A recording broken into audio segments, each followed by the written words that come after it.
All right, hey, what's up out there? Hopefully everybody can see me and everything's working good. I'm gonna kick the stream off and just go over all of the things in the title and then answer any questions or stuff that anybody's got. So if you guys have questions, problems, other stuff, just drop them in the chat or a comment too. Do a chat and a comment and a thumbs up, all that stuff. Anyway, we'll just get going on stuff. So like I said, drop comments or questions if you got them. And I just wanted to talk about first. The night there. I need to come up with a name for him. So if you didn't see a new addition to the to my background, let me change the lighting real quick so you can see him. Just a second, kind of light him up. Anyway, I don't know. That thing was really cool, so I had to get it, and he's back there. I thought it was gonna fit on the shelf, so my plan was like replace that light with it. But here, I'll show you just how freaking tall this thing is. It's like he's taller than my kid or my mom, right? It's pretty cool. So I do want to come up with a cool name for it. I don't have a name for my little night dude yet, and I don't know how long he's going to stay there or move all around. But I'll probably use him to terrify the kids and wife eventually. Let me get a couple questions real quick. How to become a master in OOP design? If you really want to get good at OOP, dig into design pattern stuff. I'd go through the Pluralsight design pattern library course. It's like 15 hours of video just on a bunch of design patterns. About a third of them apply, but it's good to know all of them. Let me see what other questions popped in. There are a couple other ones. Do you know when the new UI is dropping in? It's in 2019.3. It's in the beta now. I've been using it for the last month or so. I really like it, and I hated it for the first hour. I was like, oh, this is terrible. Never using this, and ever since then, I got addicted to it. Now I hate going back. So I'd go with just grab the 2019.3 beta and you can try it out and you'll see it too. And you might hate it at first and then get really used to it like I did. Do I see a future of using machine learning for software testing? Yeah, definitely. It's one of the things that I want to do, and it's only been live for a few minutes. We just kicked off, somebody asked. So yeah, machine learning, if you haven't used it before, it's like a way so that you can set up a training scenario for some bot, and then it runs through. It trains, gets better at playing your game or doing whatever the thing is that you've told it is good. So you give like rewards and penalties. It plays through, tries to figure out how to get the rewards. You give it inputs that it can adjust. And then it tries to figure out how do I optimally get the most reward with the least input, right? Or the least bad stuff. Yeah, that'll definitely be a big thing, I think, in game development going forward, long term, and just in software development. If you haven't looked into machine learning at all, you should probably spend a little bit of time on it. It is extremely confusing. You probably don't need to understand all the details at first. Just play with it, experiment, and try out some of the samples and see some of the cool stuff that seems like magic that's going on. Because a lot of that is running a lot of technology that's going on in the world right now. It's just slowly getting put in, and people don't even know it's appearing. Let's see, some talk about Skynet, yeah, and fixed updates. Anyway, if people have more questions, feel free to ask them. Like I said, I wanted to talk real briefly about this little night dude because I just thought it was cool. I don't know. I'm weird. My wife thinks I'm weird, probably, but yeah. I saw it last week when we went up.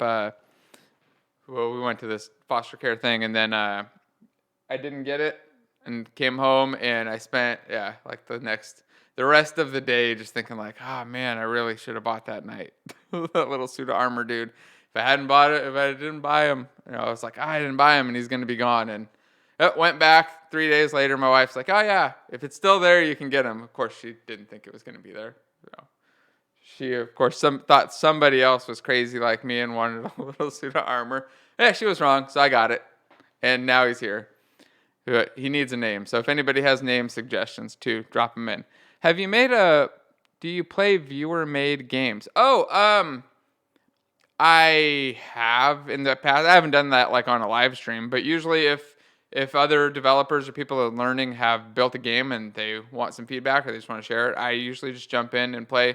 There's some really cool ones that I've seen guys make. Some of them may even be on the stream and want to share them. So I would say, yeah, I'd love to play it though if you got something.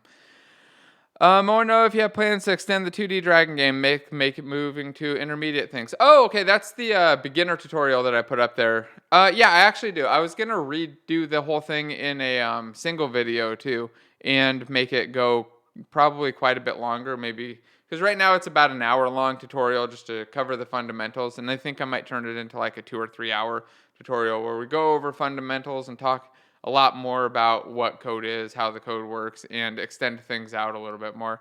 So it's something I definitely plan on doing. I just not at the top of my list. It's kind of like in the middle right now. Let's see what other questions we got. Oh, you missed the question. Do you need to use fixed update if you're rolling your own physics? Yes. You want to do your physics stuff in fixed update. I actually released a video about that, I think, a week or two ago about fixed update versus update, and just briefly talking about some of the differences and some of the mistakes that I used to make in the past that I've seen other people make, using the wrong update, fixed update versus update in the wrong spots, reading input in the wrong spots, that kind of stuff. Let's see. I don't see any other questions. I'm sure more will pop up though. So, briefly, just I think I kind of wanted to talk about the indie versus AAA stuff. I don't know how many of you guys have done both indie and AAA game development, but it's a bit of a difference between the two. And I'd say for me, the biggest difference, like the most noticeable difference, is just the team sizes.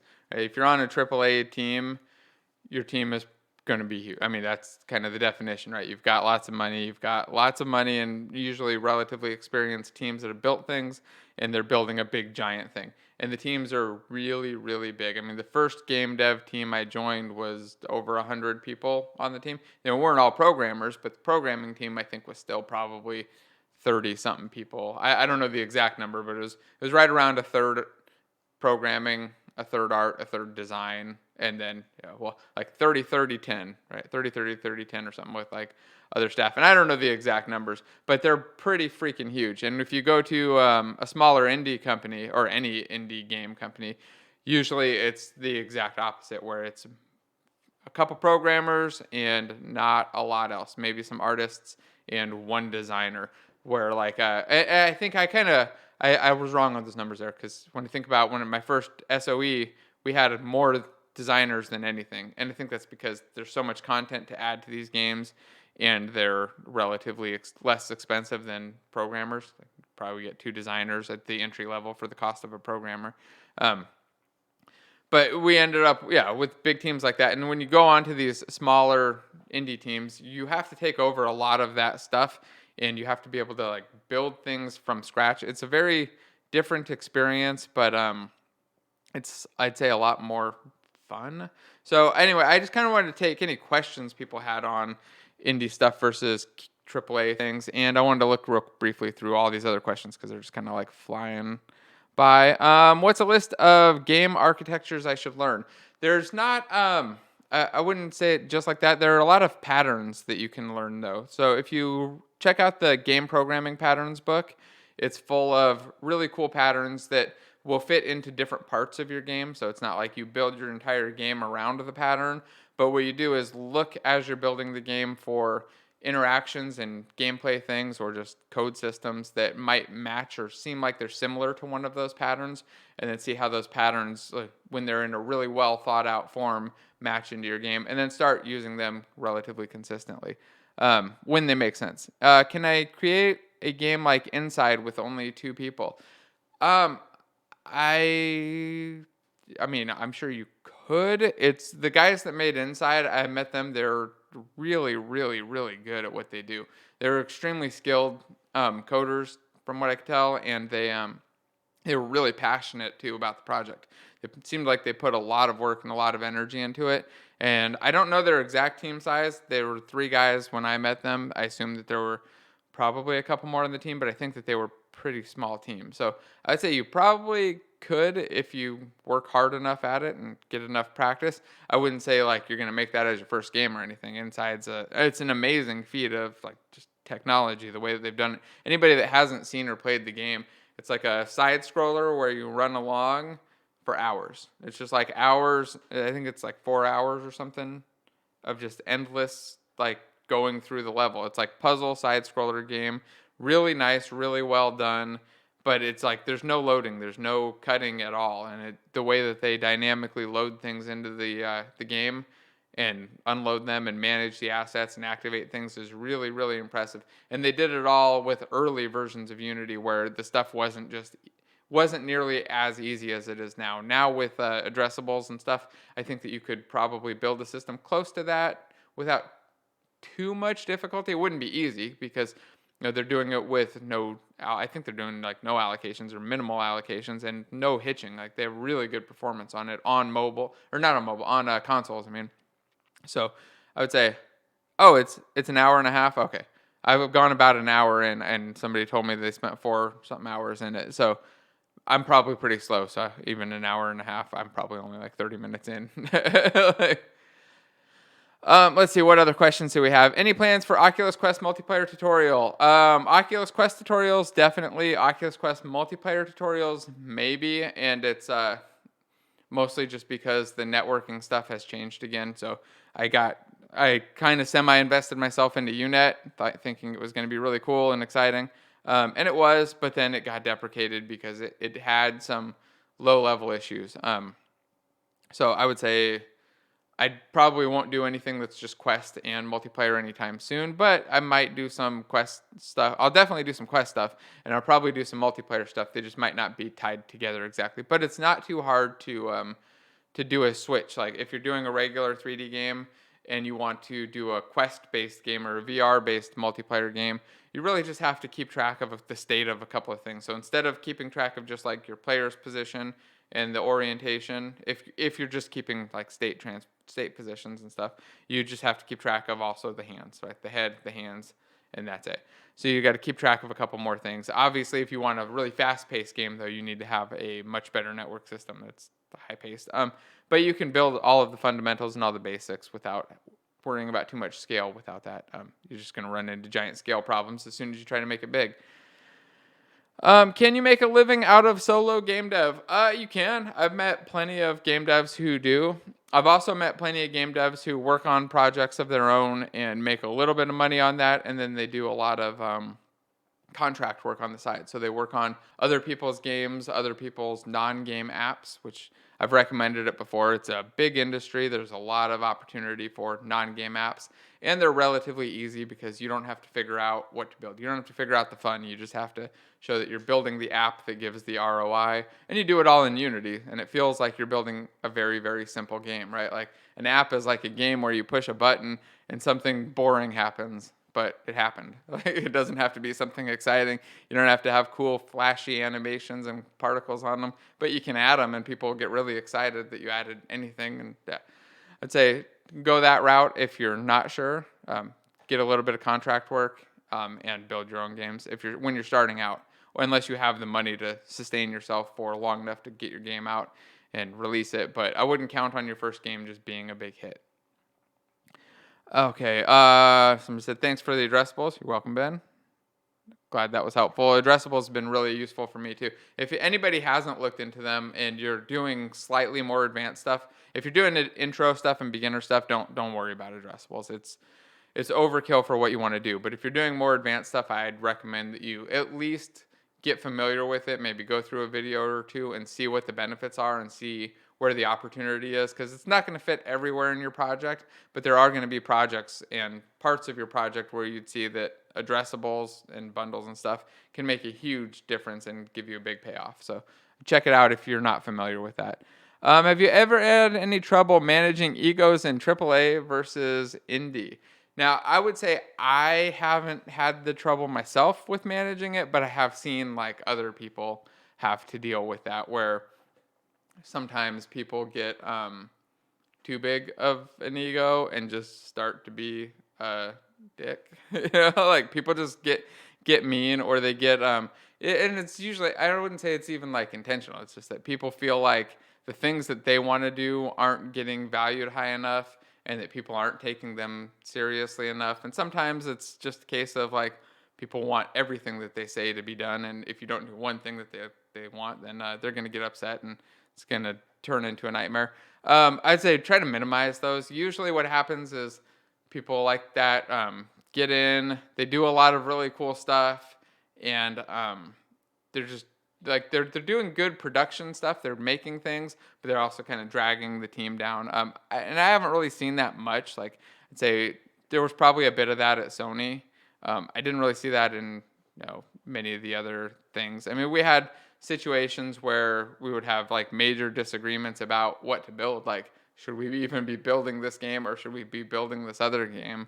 And yeah, you definitely. I don't know. I don't have to fix those problems myself, and I wouldn't want to be the one to fix those problems. That's much more of a producer slash management slash have HR please come help you type thing. But it does happen, and usually what happens with those people is they end up in like small cliques. There's like 2 or 3 people that hang around them, and everybody else is just really irritated with them all the time. But I said in AAA happens a bit because you get a lot of people. In the indie stuff, it's pretty rare because I mean your teams are small. Your teams are they fit in a room. You're talking to each other constantly. If there are problems, they're going to explode really quick. Like at least in my experience, they go pretty quick. And most of the time, people in the small indie teams just they get along pretty well. And I'd say most of the time, just in general, in game development, though, people get along really well. I mean, there were people who didn't like me at first, or maybe even when I left at Sony. There were people that didn't like other people at Sony. There were people that I thought were just mean at Sony, and then later, realized were cool. But I'd say 99, 95% of the people were just, it was great interacting with them, and people are just nice, right? Like everybody is there because they really love doing video game stuff. Like nobody goes to a video game company like becomes a programmer or a game designer by accident, right? It's not the kind of job that like you took it because your mom said you had to go get a job and you just kind of stumbled into it and you've been doing this ever since and you hate it.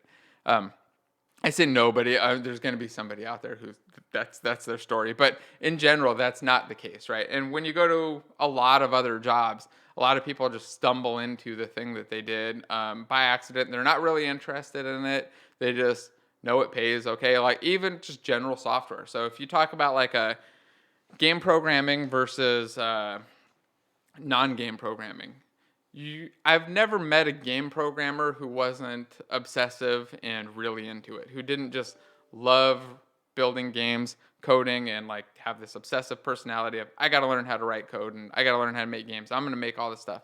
I've met lots of business programmers who are like, this is the best opportunity for me to not be broke. Like this was my way to be successful and make money, and I heard it was an easy job. I've known lots of people who do that. I've known people who just kind of like switched into programming after they hated all their other jobs because they got older. They're like, hey, I heard programming can make money.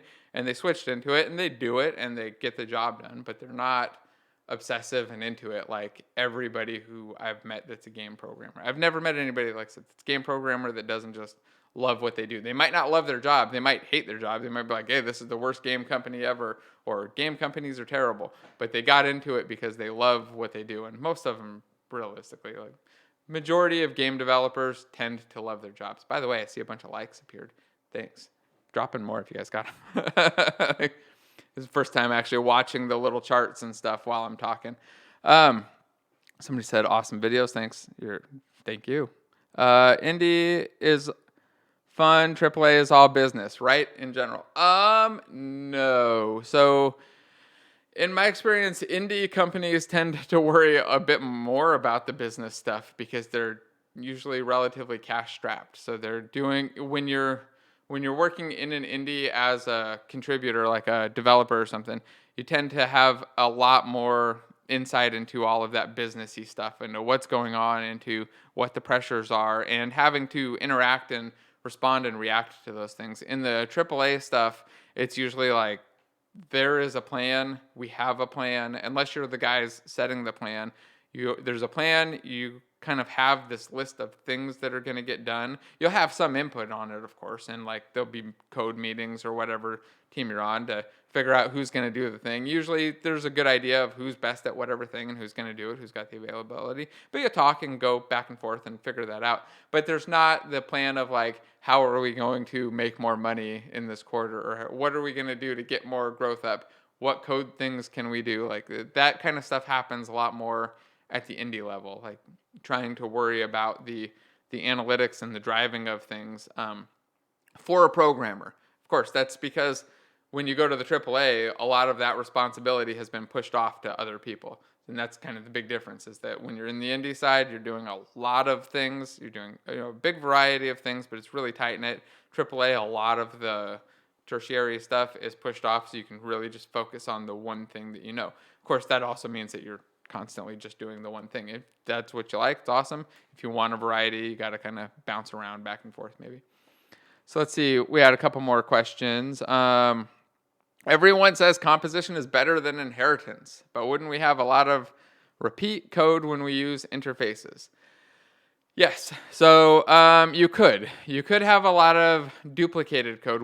And part of it is that if you're using interfaces instead of inheritance, which is generally what I would recommend, you could end up with duplicate code that's doing the same thing in the exact same way for the same reason. In that case, it's worth looking into refactoring, thinking, does this code belong here? Maybe should be an abstract base class here. Maybe not. A lot of the time what happens, though, is that we default to that. So we'll default to, hey, these two things do the same thing. They might be doing it for a completely different reason. Their reason for changing might be completely different, but we shoved them into an abstract base class. And now the shared code calls it. And then when we realize that we have to make a change, we start putting conditions and breaks and switches in the abstract class. Or then we go back to overriding it and then find out that all of them are overridden. So it's not that you should never use any inheritance. I still use abstract classes, but minimal. They should be relatively small. It should be only the stuff that's not going to change that's shared. At least that's the way that I'm aiming at now. I used to do a lot more inheritance. I mean, I used to do a lot of C++ in multiple inheritance. And I used to really love like chains of hierarchies of like, I got an actor and an entity and a character and an enemy and then a flying enemy. And it's like all this hierarchy.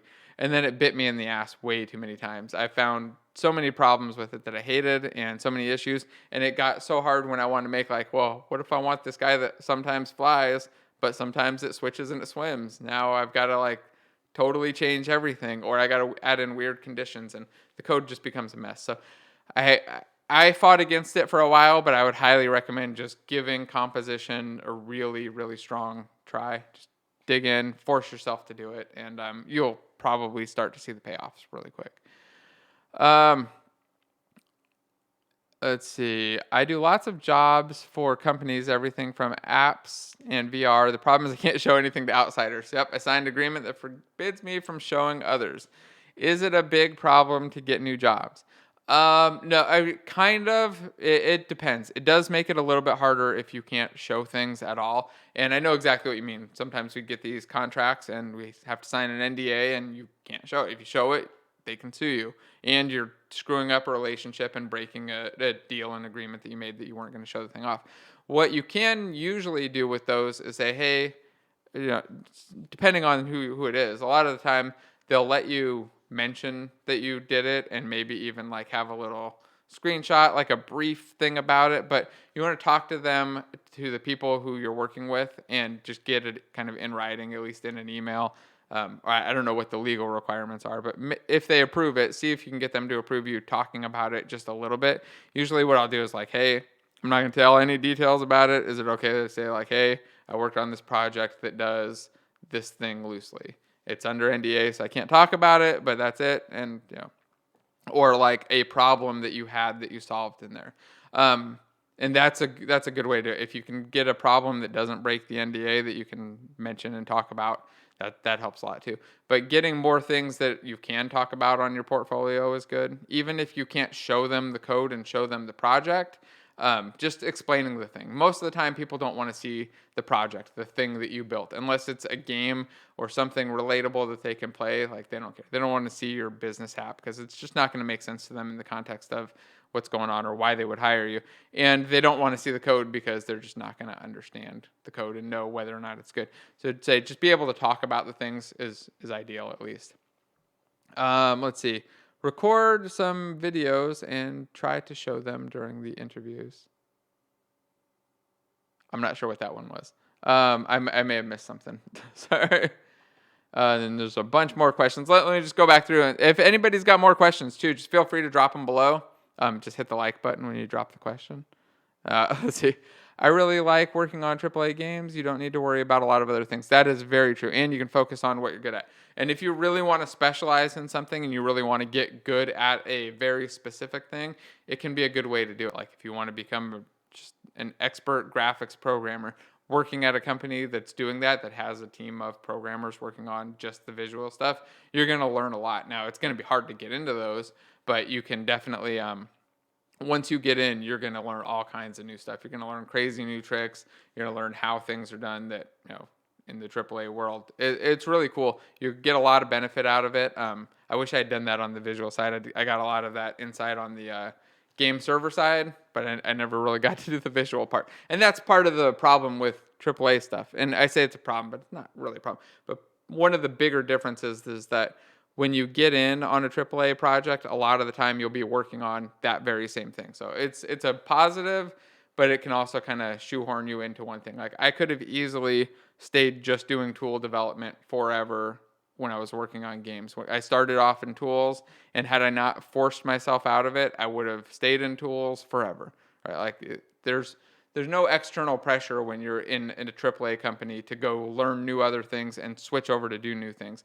When you're in a indie company, that pressure is nonstop, right? Like you're constantly like, hey, somebody needs to learn how to do this thing and manage it. Hey, somebody needs to learn how to do this thing and manage it. Because you can't just constantly hire people, right? You can't hire people for every single problem. With AAA, hire people, build up teams, and those teams do the best job at the thing. For us, it's like, trying to figure it all out. Let's see, what else we got for questions? Is it possible to make a AAA open world in Unity? What would be the most challenging thing about it? Yes, it's definitely possible. The game that I'm working on right now, I think I even have my beautiful dev shirt on. It happened to be the one at the front of my closet. We got really big zones, really big areas, and I think that we can still push it quite a bit further. There's no reason that you can't make a giant world in Unity now. It used to be relatively hard. With the new terrain stuff, if you want to use that terrain, you can. With the addressables and asset loading, getting these things into memory and managing them is dramatically easier. There are a couple issues that you might run into with just large spaces. The one that I remember that always stands out, and I remember when the problem was an issue in PlanetSide 2, was floating point precision. So you get too far away from 0, 0, 0, floating point precision becomes an issue. And if I remember right, the floats in Unity have the same kind of an issue where the precision falls apart. And I don't really remember all the details. Somebody who's really good at math and floats would probably be able to explain it well in here. But you can lose precision, and you have to deal with it and address it. But it's not like an unfixable problem. It's just one of the ones that popped up that I remember. I think, but building out the system for loading and unloading everything, getting all that memory management right, it's a task. Task, that was weird. It's a big task. There's a lot of stuff to it, but it's definitely possible. Are companies scared of hiring someone that freely expresses his or her opinions in public? Like, could personal ethics be a problem in a AAA company? I have no idea. That probably depends a lot on the company. I think in general, when people hire you to work there, like they want you to ideally do the job, and they don't really care about anything else that you're doing unless it's detracting from the job or from the company. I've never seen anybody really like complain or like feel afraid of expressing their views in a AAA company or any other company. But I mean, I've only worked with maybe a couple hundred people. There are millions and billions of us out there, so who knows? I wish I could help more. How far along in development would you recommend applying for the ID at Xbox program? That's a good question. I don't know anymore. So you used to, I think before I would have recommended applying like right away, but that was kind of back when it came out. I don't know what that process looks like now. I think you would probably want to have a game that's at least shows off what the game is and is playable and kind of gives an idea, not a complete thing, but gives them an idea of what it is you're building, because you're going to want to make sure that as you build it, you're making it work right for Xbox and PlayStation and all that. And it's not an easy task to port your game over to a console if you're not prepared for it in advance. And the first time you do it, it's going to be, just expect it to be a bit of a nightmare. If your game's any kind of complicated or performance, requires any performance at all. So just expect that to be a big task. I would probably apply early and just reach out to them. In general, my experience with Microsoft has been that they're almost always awesome. They're really quick at replying. They help out. They're helpful. They're like they tend to just want to help developers. I've never really run into an issue where that wasn't the case, where they weren't super helpful. What's the limit on in Unity for importing a scene? For example, an open world game like GTA 5, how much oh, okay. So for a big scene like that, I wouldn't just save it all off into a single scene. You probably want to break this into multiple levels or multiple scenes and maybe even multiple layers of scenes where you've got different parts of the scene, like the props and things could be totally separate on top of all those other things. And then you'll want to load them in relatively additively. I wouldn't put them all into like a big giant scene and pull that in just because you're still going to get that performance hit. You want to have them in smaller chunks that you can load and unload at runtime. Just like when you're playing, GTA 5, it's not like they load the entire thing in all the time and it's all there. At least I can't imagine they do. I'm sure that they manage the loading and unloading of those things in a smart way to meet the requirements of the systems that they're on. Okay. Huge fan of the observer pattern, but I'm also curious when it starts performing like in a high level scenario. So I've never run into an issue with an observer pattern that ran slowly, but I think that's because usually the observer pattern is set up for things like UI elements or stuff that's being observed that's not changing super high frequency. If it's something super high frequency, you might want to change away from that, which kind of sounds like is the question, but I'm not completely sure. I've never really run into a problem with it, though, when I'm just using it in a normal state where it becomes an issue, other than bugs, right, where like one thing is triggering another thing and they're going back and forth and everything blows up. Says, hey, I love your content and you know a lot about Unity. I wish you'd put a little more effort into making your videos high quality because as you mentioned, they have great content. Oh, well, thanks. I'm working on that now. So the newer videos should slowly get better and better. When I first started off making videos, like if you go back and look at the first video, they're terrible. But I was kind of, I think it's the way for just about everybody, though. Like I was under the idea that if I could either wait until I can do a perfect video or release videos. And I tried waiting. It didn't work. So I went for just release videos. It reminds me, I watched this. Oh, man, I got to find this video. I saw this video, was it yesterday, day before? It's about a toolbox. I saved it. I'm going to find it and I'm going to share it.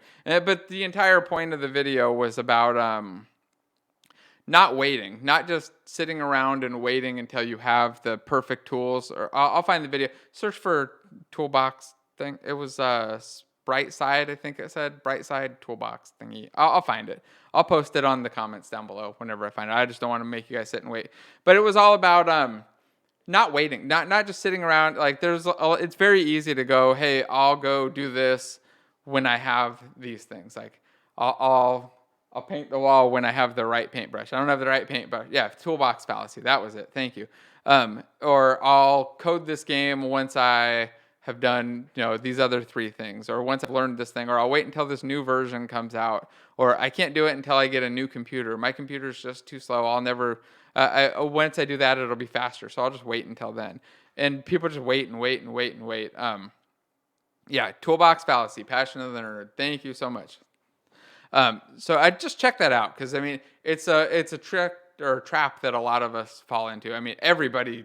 If you haven't done it, congratulations. But I think all of us do it, and it's something you got to kind of push ourselves out of and just remember, like, make things, do things, and you're going to get better. If you wait, you'll never get better, right?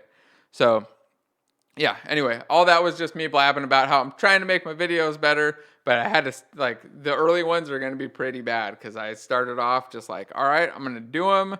They're going to suck. Nobody's going to watch them. I'll get slowly better and kind of figure it out as I go along. And hopefully, I think that they've improved. At least the backdrop's improved, right? I didn't have a knight in the first background. I had like a big mess of crap. Okay, let's see. Let's hit a couple more questions. How do you decide when to use an interface versus an abstract class? Hey, Tony. Also, would love to see some videos about automating stuff on the Unity build process, continuous integration and deployment stuff. So I'd say I just start with interfaces, right? Unless I have like a really strong idea that I'm definitely going to have an abstract class, I'll start with an interface. And usually what happens is I'll create an interface like a button based interface or some kind of I'm trying to think of one that I can say without breaking an NDA, right?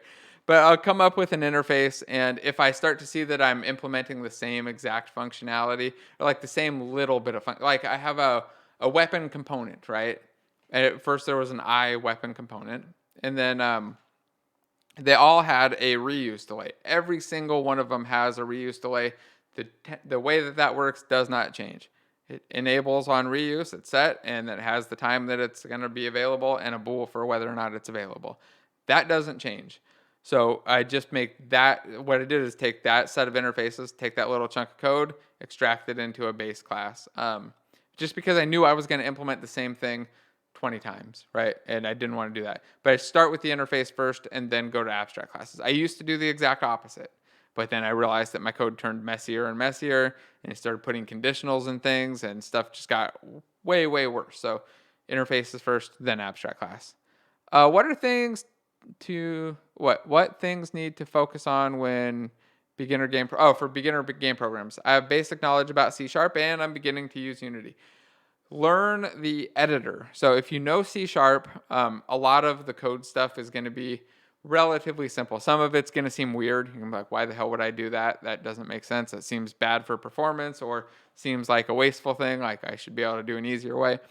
But in general, the code is going to be pretty straightforward. The hard parts are going to be understanding the editor, the relationships between game objects, components, and all of the systems that you don't know exist.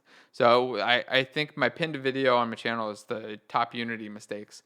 And the first mistake in there is just about not looking into the editor enough and trying to rebuild things that already exist. So like trying to recreate stuff from scratch. Like, I mean, I've met people, great guys, great programmers who like try to rebuild the physics system because they don't know that you can just use on collision enter and get the exact same functionality that they wanted, and it's just there. But they're doing it the hard way because they don't know that there's an easy way. So spend the time researching, going through some tutorials, and looking for all of the weird stuff that you're not going to know to look for. Because if you just go in and you're writing a bunch of code, you're probably doing it wrong. You got to remember that the editor and the engine are there to make it so that you can focus on just writing mostly the gameplay code and the game stuff, the stuff that's specific to your game. Sometimes when you get advanced, you got to write like more technical, advanced little things in there. But when you're beginning out, you should really just be focusing on things that make your game work. If it's not something that makes your game work and it's like not something relatively basic, you're probably missing an easy way to do the same thing.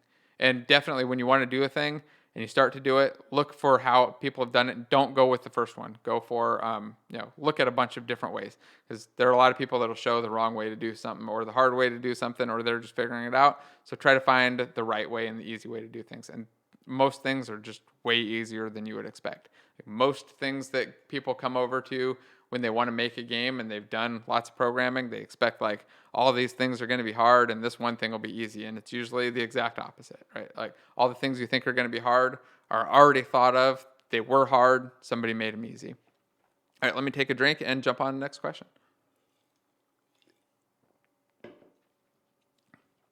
All right.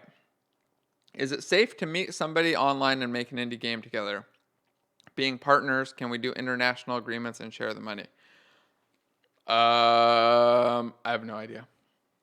I mean, I'm sure it depends a lot on the country. I mean, safe? I don't know. I wouldn't feel any danger, but I mean, I guess like you could end up with legal issues or financial problems or whatever else.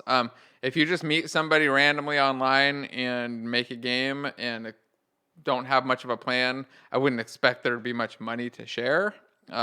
But if you build something up, I'd say get the game going first. Once you have something that you think is actually going to be, going to make money, then worry about that kind of stuff. At least that's the way that I do it. Some people like to go and form companies and go through a whole big process.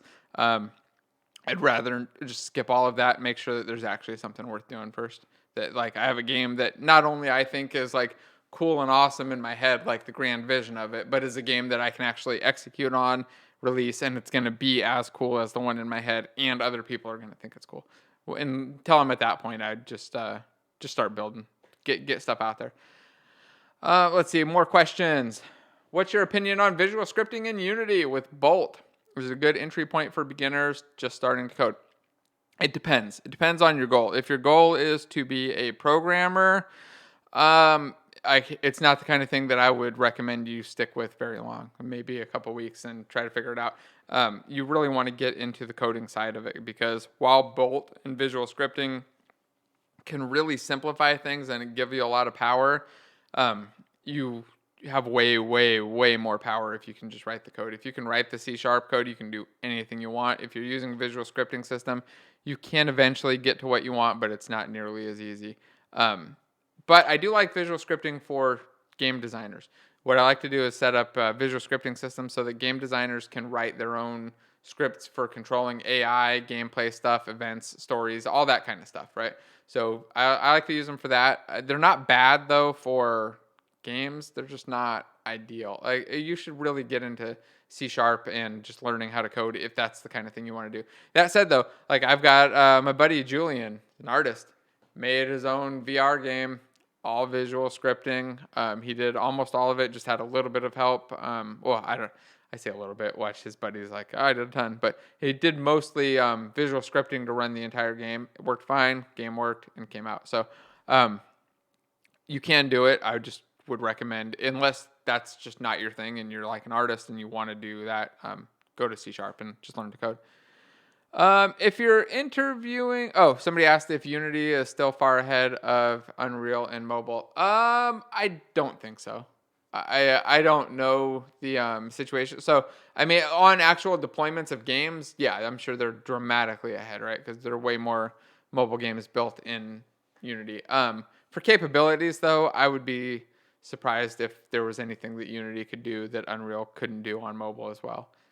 They're probably really close on parity, but I don't do a lot of mobile stuff anymore, so it's hard for me to say for sure.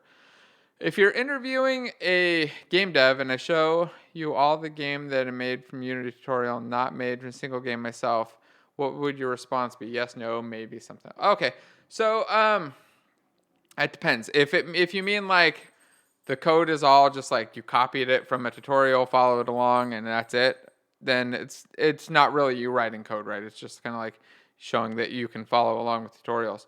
I'd still want to see that you built something. I just don't know what. And it also depends a lot on the level. So if you're coming in as a beginner and you don't have much experience, hold on one second. I got broken dogs.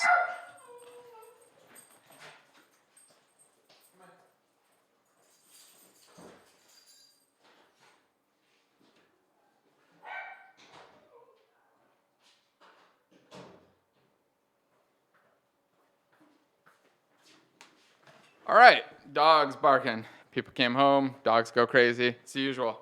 Anyway, so if you just had tutorials that you'd done and you hadn't written any code, I would say that's probably not ideal. Just what you want to do is take some of those tutorials and maybe change them, improve them, make them your own kind of thing, your own spin on it, or build something small of your own that you can just put together. Like put together a couple little games where you kind of tweak things and adjust them.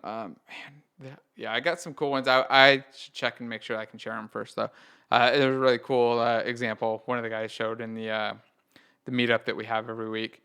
Showed off his, and we went through it. And he had some really cool games in there that do a really good job of showing off skills in code and design. And I would recommend doing that. They don't have to be complicated. Like the games can be simple.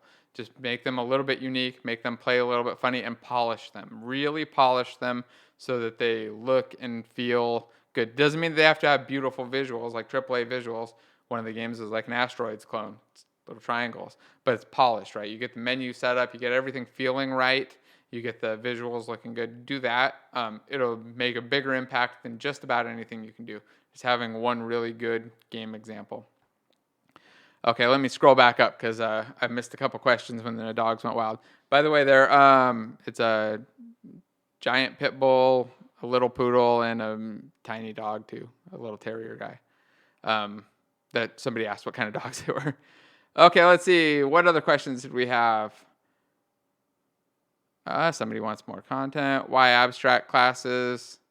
Why can abstract classes contain concrete methods? That's kind of the point of them, right? So that you can have shared functionality and shared requirements that they have to implement. So that you always know that it does at least this one thing, and you can put the code that isn't going to change, that's reusable, right into that base class. And if you look, I did a video on inheritance versus composition. I'd check that out too. I think I did an okay job of explaining it, but I should probably do an update on that one. Can you please make a full game tutorial on ECS? Yeah, I plan to do that when 2020 comes out. I was just gonna wait until they do the release candidate for it, and it's actually kind of ready, because otherwise I'll record one and then 2 months later it'll be out of date and it won't work anymore. So I want to get the one that matches with what they've got going on when they finalize it. Let's see. How often do you have time to refactor code in the project, and how do you team deal with refactoring other people's code? It's a good question. Two good questions. So the first one, how often do I refactor code? Really all the time. And it's not something that I used to do, and it's not like I go in with the idea of let's go refactor code. What I do now is just refactor as I'm coding. So when I find problems, what I used to do was just kind of like note them in my head or mark a comment. What I try to do now is, if I have the time and I know I'm going to be able to get it done, and I'm pretty sure that I'm confident I understand what I'm doing, I will go in and refactor the code while I'm working on it if it needs a refactor. If it doesn't, then I'll leave it alone, and I try not to refactor things pointlessly. It's just when there's a real situation where something is like, I guess it's when my option is make it worse or make it better, and that's a lot of the time the option, right? It's like, I have this giant switch of 300 things. I can add 310, get my next 10 in there, or I can fix it.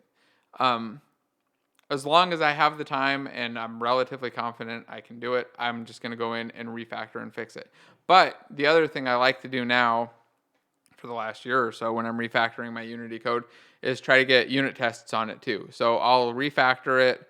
I'll put tests on it and refactor it if I can.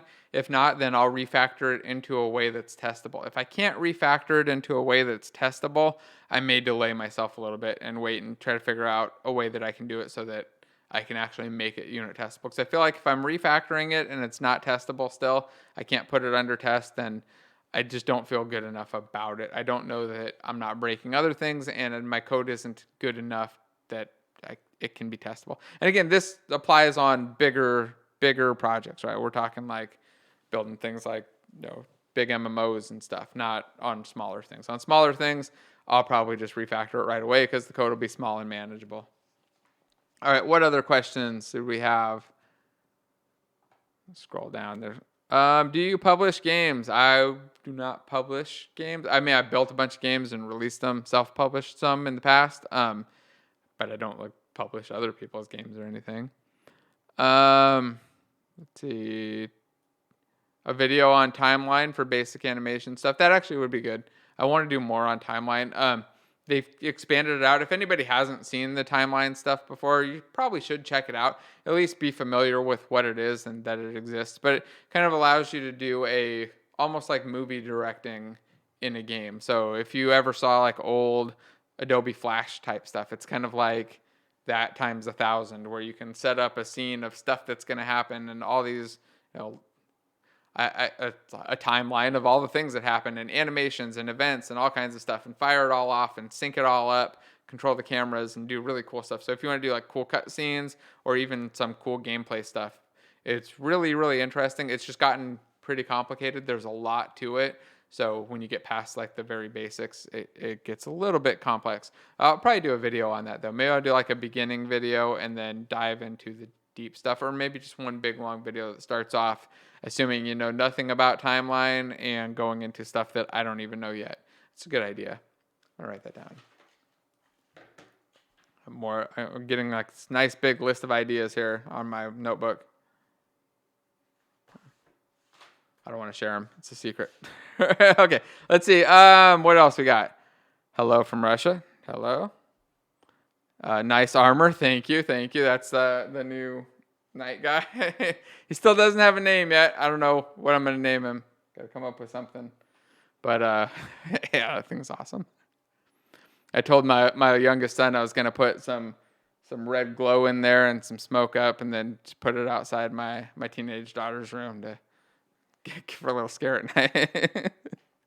Or my wife's, but who knows. He already snitched, though. Okay, so hi, Jason. Big fan with C++ and C for a decade and going into game dev for the past 3 years. Oh, thank you. I thought that was a question. Unit codes. Hey, unit test. I like it. Okay, let's see. What do we have for actual questions? Let me look for question marks. How do you get a job with Visa sponsorship with Unity experience? That I have no idea. I've known a couple guys who got jobs with visas, but they were all at big companies. It was like Qualcomm and at Intel. Qualcomm, there were quite a few guys who were there on work visas. And then Intel, I think there were, I knew at least a couple guys. But I've never known anybody actually, when I think about it, like I've never known anybody that I worked with on a game job that had a visa. Though it was, at least not that I knew of. Actually, there might have been. I think about it. There was one guy. I don't know how he did it though. He was really experienced in a very specific set of game programming though. I think it was the kind of job that the visas are supposed to be intended for, where it's like you can't find somebody that's really good at it, and he really excelled at a very small subset of game development. But I don't really know the best route for getting a work visa or any of that stuff. Not something I've had to deal with. If anybody has tips, though, drop them in the comment because I'd be curious. Can you do a code review on my project? Probably.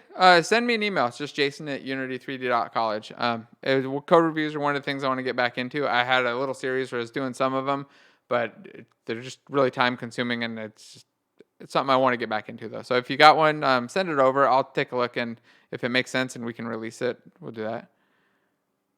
Let's see. Do I have a stream schedule? Not really. I was planning on doing Tuesdays and Thursdays, but then I was going to do a meeting this morning and wasn't able to, so just decided to do another stream. Nice. Nice name there. Okay. Let's see. Would you make some tutorials about Unity networking? Yes, I do plan on doing that, but not until I have an idea what's going to replace UNet, just because I know it's going to keep changing. They deprecated UNet, and it's going to go away eventually completely. So I'm waiting to see what their plan is with the new system, if they're going to do something or if it's going to end up all being third party. I assume that they're going to build their own thing and then announce it all at once, but just kind of waiting to see. Which platforms do you see as a good start to develop games, desktop, mobile, or something else? And what game stores do you recommend? So I would recommend going with any stores that are new or less flooded. Somebody had mentioned like the Facebook instant play stuff. I don't know how flooded that is. If you could get in on Stadia stuff, definitely. Look for markets that are small and new, though. It's by far the easiest way to succeed. Mobile right now is, of course, ultra flooded. If you could do something new in mobile that's not flooded, maybe. But, I mean, there's tens of thousands of games every day coming out for mobile, so it's not an easy market to get into. VR is a little bit easier to get into. Well, probably 10 times easier to get into, right? And PC stuff is probably a bit easier to get into now, really, just because so many games are getting released as mobile games and web stuff. So I don't know what the best thing to dive into now is, but I would just look for new opportunities for game platforms that don't have a lot of people there, because it's easy to get in. I guess it depends. If you're looking for like an easy way to get in and just get a game out there, have it be somewhat successful, that'll do it. Of course, the best thing you do is just make the best freaking game ever, and then everybody will love it. Figuring out what that is, though, is really the hard part, right? And then you also have to be able to market it and get your game out. There's a lot to getting a game to be popular. But it's also like, I can't think of anything more fun. So do we need design patterns for games, or are we just, yes. So the question is just about, do you need design patterns in games? without a doubt. And one of the things you got to remember is that a lot of people use design patterns. You just don't realize that you're doing it. So anytime that you're doing the same kind of thing over and over and you're using that same pattern, the same structure, it's probably got a formal name for that design pattern. They're probably, you're doing some sort of a pattern.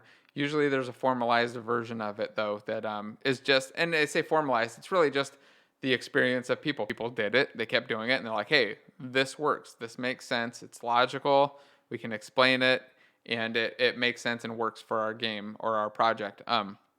The benefit of design patterns is it gives you that shared language. Like I could say a repository pattern, and somebody who knows what that is going to understand that I'm reading, writing data, and the kinds of things that I'm going to have in that pattern, right? Or in that, or if I do a command pattern, people are going to understand from the word what I mean, that I'm passing in commands that are being executed. There's probably a way to undo commands. Commands can usually be streamed. It gives you a lot of extra information and just a word to describe the way that you're doing things. But when you learn the design patterns, the best benefit that you get on top of that is that you also are seeing all the ways that people solved these problems. So you had all the same problems, all the thousands of people, millions of people have had the same problems that you're running into. The design patterns are the things that came out of solving those. So definitely look at design patterns. Like if you want to learn to code, once you get the basics down, just learn all about design patterns. It took me so long to get into that, like over algorithms or anything else. Just learn design patterns. Understand what they are. It's going to change your mindset completely. Okay, let's see. What other videos not videos, questions do we have? As a C# game engineer, is it useful to learn new programming language? Is it possible to combine them in a professional project? I'm sure it's useful. I know I have a lot of friends who are really good at learning lots of languages and they love it, and they're some of the best programmers. So I'd say it's definitely useful. You'll pick up things. You'll pick up ideas and paradigms. You probably won't find reusable code, though. At least not in my experience. Can you explain a bit about the MVC pattern? How to segregate code in MVC? So that's a model view controller. I'll do a video on it. It's a pattern that I use a lot outside of game stuff. I still don't use it much in game development. I have a couple friends who like it and it makes a lot of sense for their games, but I've never really found it to be a perfect fit for me in Unity stuff. I've tried it and tried to force it on people, failed miserably, and I'm probably just missing something there. But I'd definitely do a video on it because it's a very useful thing outside of game development all the time. And like I said, for some game devs, it works really well. That's the model view controller. It's just a pattern for separating out the data model, the view for it, which is like what you're seeing on your screen, and then the controller that's actually controlling the logic of it. I'll do a video on MVC in Unity though, because I don't think I could explain it well enough in here. What do you think about using Unity to render animations on video? Oh yeah, I think it's going to be a big thing going forward. It's a really powerful engine. You can render high speed now. You can render really high quality. I can't imagine that people won't be using Unity for a long time to make lots of renders. Call the armor Cobra. This camera. Oh, okay. Yeah, it's no, there's no camera on the helmet, but it's got like a big old feather up there and little eyes, little face guard. Cool. I love that thing. I'm going to be weird about it for a while. Are you interested in shader programming? Yes, I'm not very good at it, though. That's the only reason I haven't really done many videos on it. It's just I don't feel comfortable enough or qualified enough to give the best advice on it, and I kind of been leaving that to other people. It's something I want to start getting better at, though, so I can give better advice. What's a good way to host a large online database? I would go with probably AWS. So depending on the type of database that you need, AWS is usually an easy, simple way to do it. It's Amazon Web Services, and what they have is the RDS. I forget what it stands for now, but it's like a hosted database service. You can host a Postgres or SQL Server. I forget the different types, but you can host a managed database server that you don't have to worry about, and it just kind of, you can deal with the scaling and all that without having to manage it, or DynamoDB or something like that. But it depends a bit on what your use case is. Let's see, where are we at? Have I heard of Sebastian? Of course, it's good stuff. I watch his videos pretty often. And I recommend watching a lot of people's videos because people have all kinds of different stuff in there and tips. Like, I pick things up from other people on YouTube all the time, and even non-game videos. I'll watch a lot of game program, or not game, design patterns and architecture programming stuff, like just from the old JavaScript and C# dudes that just talk about that kind of thing. And I try to figure out how it ties into game development, if at all. And if not, then it's just entertainment because I'm weird and I get entertained watching that kind of thing. All right. Let's see. What other questions do we have? Any suggestions on managing player profiles in a multiplayer game? Yeah, that's where you'd want to use some sort of a online database. Although you don't want to use just like a direct database. Let me take a drink real quick.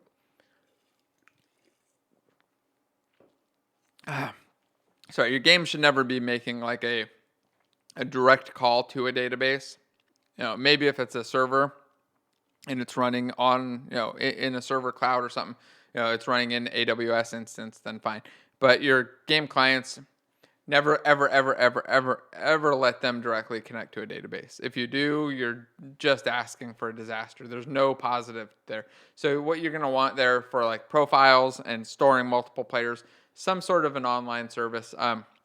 You can either build that up yourself. You can set up a simple C# web service or a Node.js service, or you can use one of the many existing ones. I don't know what one's the best. I couldn't give a recommendation, but I've known guys that use things like PlayFab, and I can't even remember the names of all of them. There's a bunch of them out there, though. If you just look, or if somebody wants to spam them into chat, there are a lot of services where you can manage player profiles and do a little bit of multiplayer stuff too. And like leaderboards, things like that. You can get all of those as a service, basically. If you stick to only development in AAA companies, can you still grow your career during the years? Or is the only way to get a management role after a while? That is an interesting question. So a lot of the time, if you're in a AAA company, like really there's not, once you're in a programming job there, at least, there's not a whole lot of room for growth. Like you can go from programmer to senior programmer to lead programmer, but lead programmer is not like the step up from senior programmer. And a lot of people misunderstand this, right? They think of the lead as like the top job. And that's because in the hierarchy, it's the top job. But it's not like that's the best programmer on the team most of the time. Sometimes it is, right? Sometimes the lead is also the best programmer, especially as the teams get smaller.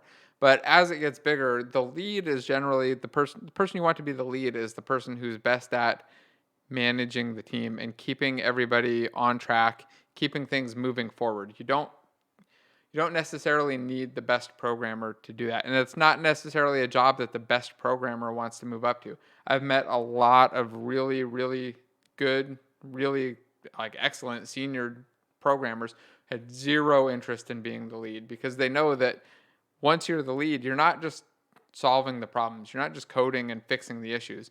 You're solving all of the people problems. You're solving all of the timing problems, all of the management stuff. It's a different job, and people think of it as like a linear path up. And sometimes they get there, they fail, and they hate it, and it's miserable. It probably happens a lot of the time.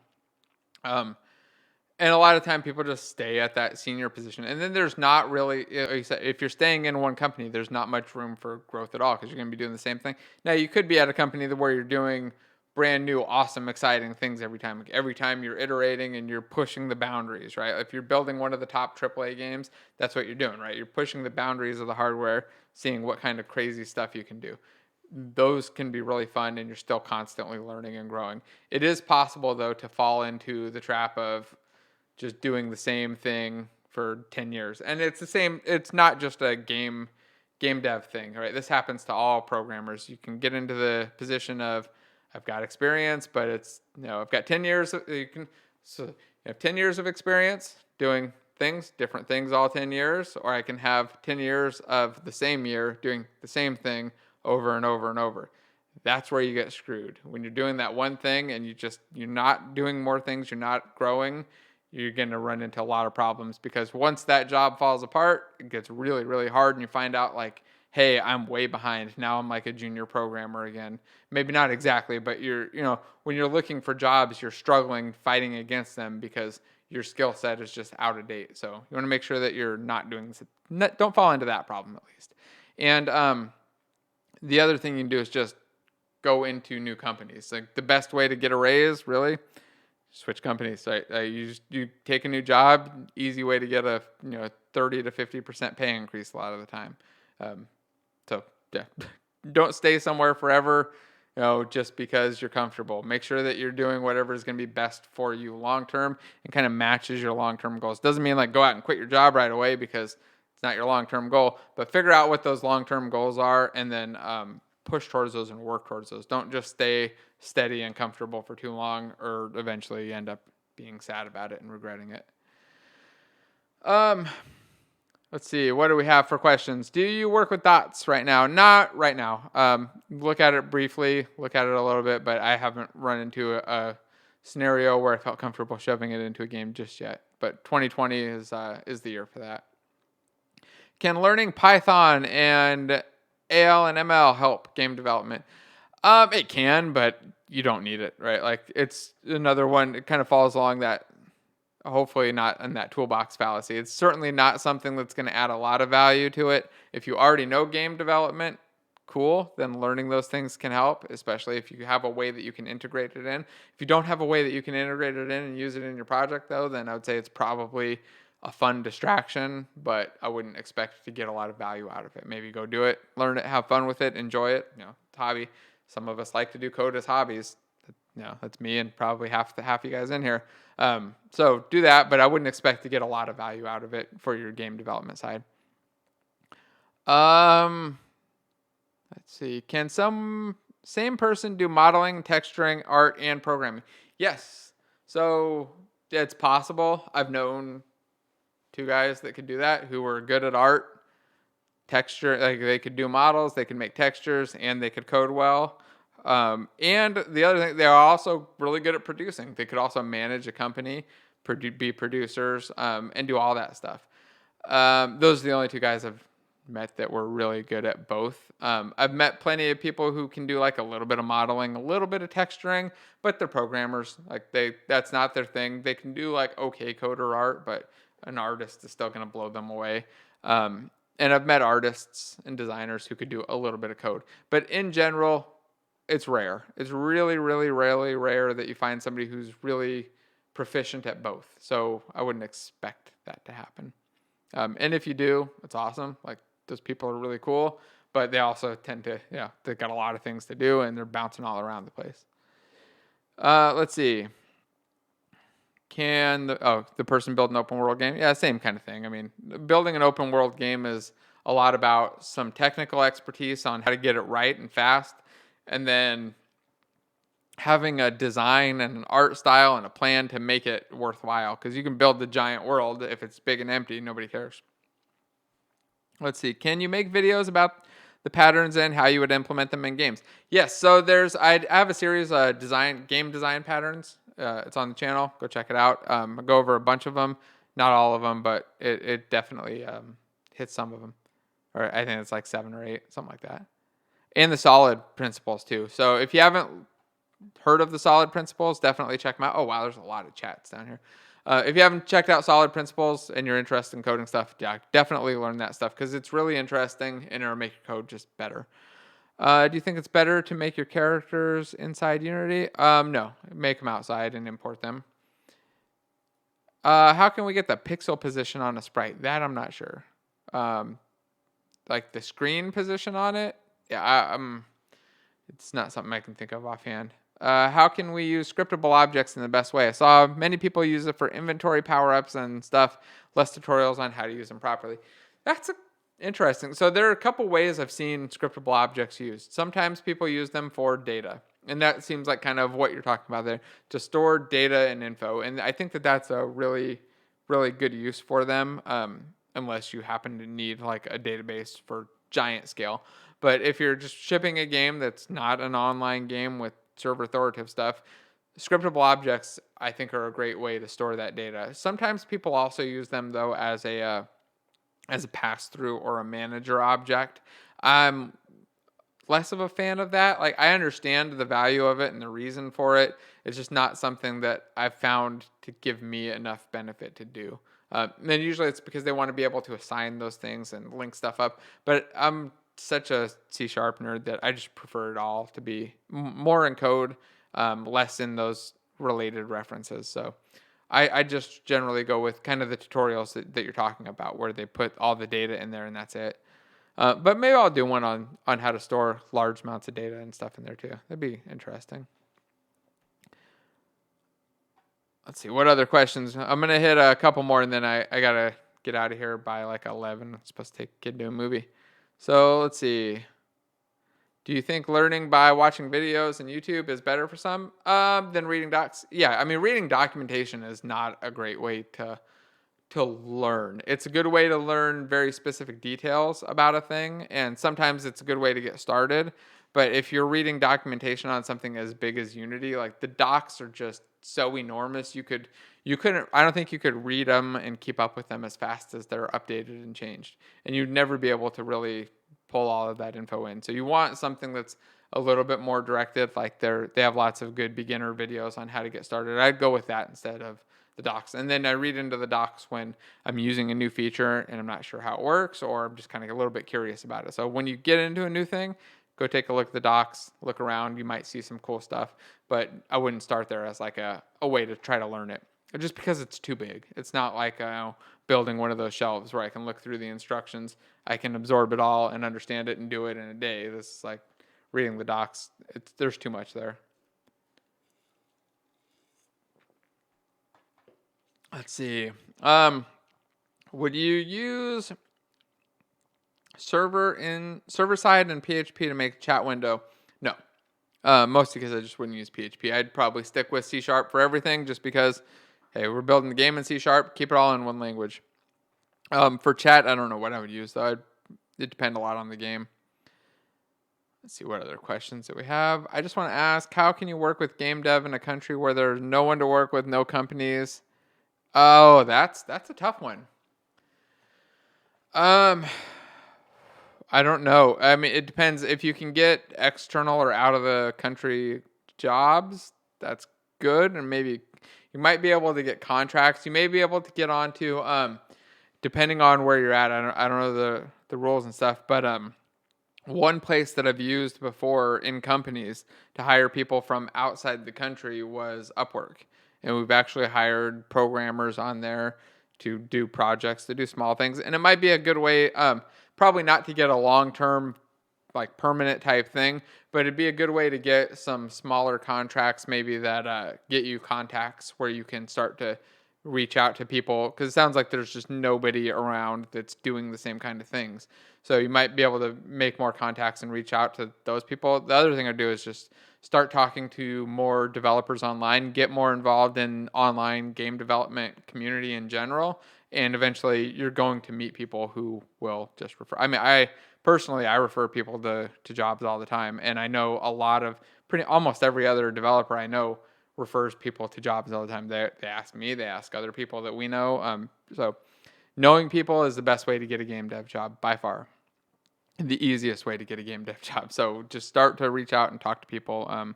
But it's really hard to say, like, depending on the country and stuff. I mean, I have the nice benefit of being in, right near LA, so it makes things a little bit easier. So, do you know any good paths or directions to learn netcode? Yeah, you really want to dive in and look at the fundamentals for network code. So it depends on what you're doing. If you want to make like high performance networking games, you need to understand all of the fundamentals. You need to dive into UDP. There are a lot of good talks from game developers and articles from game developers who've solved these problems, like it's good Steam ones. I think Blizzard has some good ones, and there are a couple on the Gamma Sutra page too that go into exactly how the networking works, how we pack down data and shrink it, how we only send deltas, all that kind of stuff to really optimize it. If you just want to learn the basics, though, you might not want to start there. Just kind of get used to connecting, moving things around, and then you start to dive into the fundamentals and understand why all of those other things are important for performance when you get to scale and when you want things to be really fast. I'll take a couple more questions, and I'm going to get ready and get out of here before I have upset kids. So let's see. What's the fastest way to get professional with Unity? Just start making games, start doing contracts, or find an open position and apply right. So the other thing, when you're applying for a job, make sure that you're really focusing your application for that job. So if you want to go apply for a game job at some company doing a very specific thing, make sure that the resume that you submit isn't just some generic blank, all your normal stuff. It's not the same. You're not sending the same thing to everybody. Customize it, modify it, make sure that it highlights and focuses on the things that are important to that job. That's it. Like what people care about when they're looking at your resume is, can this person do the thing that we want them to do? Because they're not hiring you because they want somebody cool to come hang out and sit there. Hiring you because there's a bunch of work that they need done that either they don't know how to do or they don't have the time to do. They want to know that you can do that. So make sure that when you're applying, you're really focusing that stuff, focusing your resume and cover letters and stuff on the job itself. Why you want to do that job, why you would be good at that job. Put the skills that are relevant to that job at the top. Maybe even pull some off if they're totally irrelevant. Don't be lazy with it, right? You really have to try and you have to stand out and then just got to do it. And then reach out to people too. Like once you've applied, maybe if you don't hear anything back relatively quick, start talking to people, reach out, do what you can. Don't be like pesky and annoying type thing. Don't be like, hey, can I have an interview? Hey, can I have an interview? Be like, hey, I submitted this. I saw this, and maybe give them some cool info or something, but don't give them like a giant paragraph of stuff because they're not going to read it. Keep it short and friendly. Let's see. What's the fastest way? Oh, I already read that one. There's learning online. There's just no jobs. Yeah, in that area. I get that. Any other questions? What's the best way to use Git with scenes and prefabs since they cause merge conflicts? First, make sure that you're using text serialization. Split your scenes into smaller scenes or sub-scenes. You can even split them out like particle effects on different layers, models on different layers, terrain on different layers. And when I say layers, I mean scenes. Like as different scenes, load all your scenes additively, let people work on the individual parts separately. And then same with the prefabs. If your prefabs are like that, they may just be too big. Sometimes you end up with merge conflicts and you have to communicate though. It's a little bit of a pain. There's also a scene merge tool that will allow you to do merging. I don't use it often though. Usually we just split the scene up. It's a little bit easier. Somebody's asking about whether you should get into game development or interactive applications, AR, VR, simulations, training stuff.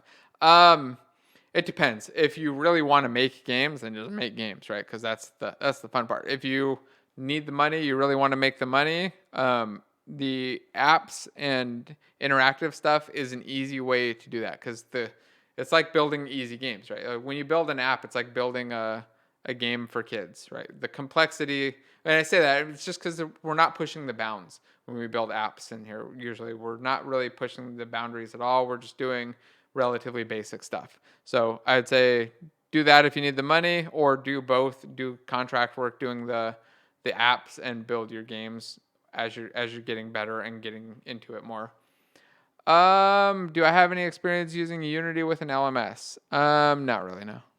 I've used their little tutorial stuff that was built in the hub, but I wasn't a huge fan of it just because I felt like I was bouncing around too much. And I think I was just not really aimed at me. It's aimed at beginners, right? Does somebody know my email address? It's just my name at unity3d.college. Just Jason at unity3d.college.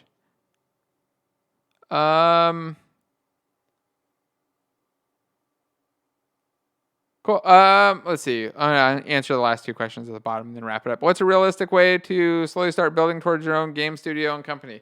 That would be start making your game right away. Figure out what you want to do, but maybe pulling in some of those contracts and building it up a little bit. Now, because you really want to get the money rolling in so that you can afford to do the stuff that you want to do. If you already have funding and you got money for it, you're good. just start building your games. But you want to make sure that people are going to buy them first too. So that's a big question. I want to get Dave on here sometime and just talk about that, because he's really good at starting companies and doing this kind of stuff, and it's not really something I feel really comfortable with. But what makes a really good gameplay engineer? That I can answer. Clean code that doesn't break and is manageable, maintainable, and the ability to foresee things and understand what it is that the designers want. When it comes to gameplay engineer, usually you're working with game designers and maybe a little bit with the producer. But what you need to do is think about, what is it when a designer asks you for a feature or a bit of functionality. You want to be able to think about what is it that they're actually trying to accomplish, and you want to try to figure that out and kind of pull that out of them. Figure out what it is they want and how that's going to relate to all of the other things in the game. Also, how it's going to relate to their other requests that they've mentioned that they haven't been implemented, and all of the ones that that they're going to want to put in the future. So being able to kind of mind read, and that's really not minor. It's just communicating, being able to remembering to ask a lot of questions of the designers about not just what they want to do, but why they want to do it, how they want to do it, and what the problem is that they want to solve. Because a lot of the time, this is a mistake I've seen people run into. You'll find game designers give you this thing they want. They're like, hey, I want this very specific thing. And you'll find out it was really just, they didn't want that thing. They're just trying to solve a totally different problem. And that was the solution they came up with. A lot of the time, the solutions they'll come up with are overcomplicated or just not the ideal one, because they just don't know. Right? They don't know the code. They don't understand how it all works and ties together. They just know what they have in their mind, and they want it to work that way. So they gave you the thing that they thought was the easiest and closest. So just talk to designers a lot, and make your stuff clean. Try not to break stuff. I think I'm gonna wrap it up. There are a lot of other questions. I might stream on Twitch. I don't know. Who knows? Somebody asked that. But if you guys like this stuff, don't forget to drop a comment and thumbs up and all that stuff. And then I think we'll do another one probably Tuesday, and then there's a video dropping tomorrow sometime. Anyway, thanks again. If you guys have questions, again, I'll be back Tuesday. Shoot me an email. I might answer it there or in here. And I'll talk to you all later. Bye.